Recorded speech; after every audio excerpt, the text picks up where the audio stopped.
শুরু হয়েছে বৈশাখ মাস, তো গ্রামে গ্রামে শুরু হয়েছে কীর্তন। তো এটাতে আমার কোনো প্রবলেম নাই। প্রবলেমটা কোথায় হচ্ছে বলো তো? এই চোঙগুলো। যাই হোক, এরকম ছোটবেলা মাইক বলতাম, এখন এটাকে কি বলে জানি না। তো এগুলো না কখন যে তোমার বাড়ির কোণে লাগিয়ে দিয়ে চলে যাবে তুমি জানতে পারো। এমন না যেটা দিনের বেলা লাগিয়ে যাবে, আসবে এরা রাতের বেলা আর চুপচাপ লাগিয়ে দিয়ে কেটে পড়বে। এগুলো বাঁধবেও এমন গাছে যেগুলো গাছে একবার পাতা একবার ঢেকে গেছে পুরোটা। মানে রাতের বেলা যদি কোনো লোক যায় আর যদি এগুলো বাজিয়ে দেওয়া হয়, ভাববে লোকটা তো স্বর্গ থেকে ডাক পড়ে গেছে ওর। কারণ এদিকে ওদিকে তাই কোথাও খুঁজে পাবে না যে কোথা থেকে সাউন্ড আসছে। সকাল হতে না হতে মানে সূর্য ঠিকঠাক ভাবে উঠেনি, শুরু হয়ে যাবে এদের কাকু কি hello hello check check mic mic. মানে কি পরিমাণ ঘুমে যে 12টা বাজে কি বলবো। আর তারপরেও জানি না এগুলোর মধ্যে কি করে আমার একটা বন্ধুর মনের মধ্যে কীর্তনের মধ্যে ভালোবাসা জন্মেছিল। তো ছেলে আগে থেকে ভেবে রেখেছিল ও এদের দলে ঢুকবে। তো এতদূর পর্যন্ত ঠিক ছিল। তো ও যেহেতু বাড়ির কাছে শিষ্য, ওকে দায়িত্ব দেয় একদিন সকালবেলা কৃষ্ণের 108 বার নাম করার জন্য। তো পরদিন সকালে বন্ধুর ঘুম ভাঙতে না ভাঙতে সোয়া স্নান করে দৌড় মারে আসরের দিকে। আবার আমাকে বলে গেল ওর জন্য নাকি ওর ভক্তরা অপেক্ষা করছে। আমিও কিছুক্ষণ পর যাই ওর আসরে একটু ইন্টারেস্ট নিয়ে, যে আজ পর্যন্ত বন্ধুর ইনস্টাগ্রাম ফলোয়ার বাড়লো না 2টা থেকে 3টা, আর ও নাকি ওখানে কি ভক্ত বানিয়ে ফেলেছে। আর গিয়ে দেখি মা সত্যি বন্ধুকে পুরো 2-3টা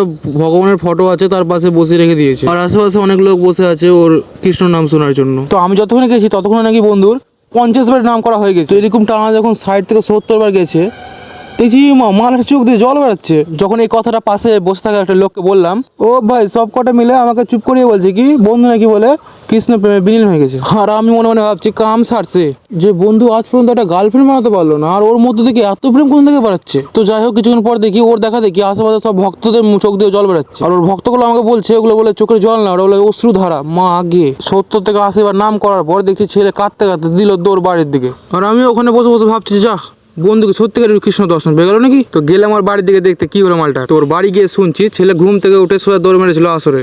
আর বাড়ি থেকে নাকি বাথরুম 2 নাম্বারটা করে বলে বেরায়নি, আর বন্ধুর ওখানে বসে লেগেছে 2 নাম্বার। আর তখন বন্ধু না নিজেকে কন্ট্রোল করতে পারছে না 108 কমপ্লিট করতে পারছে, আর ভক্তর মধ্যে নিজের অরা বাড়াতে ছেলে করে কন্টিনিউ করে যাচ্ছে। এবার যখন আউট অফ কন্ট্রোল হয়ে গেছে তখন ছেলে চোখ দিয়ে জল বেরোতে শুরু করেছে। আর আশেপাশের ভক্তরা বসে বসে ভাবছে যে ওদের গুরুদেব কৃষ্ণ নাম করতে করতে কৃষ্ণ প্রেমে বিলীন হয়ে যাচ্ছে। এখন এই কথাটা যদি ওর ভক্তদের কাছে গিয়ে বলি তো বন্ধুর +99 ওরা -99 নেমে যাবে।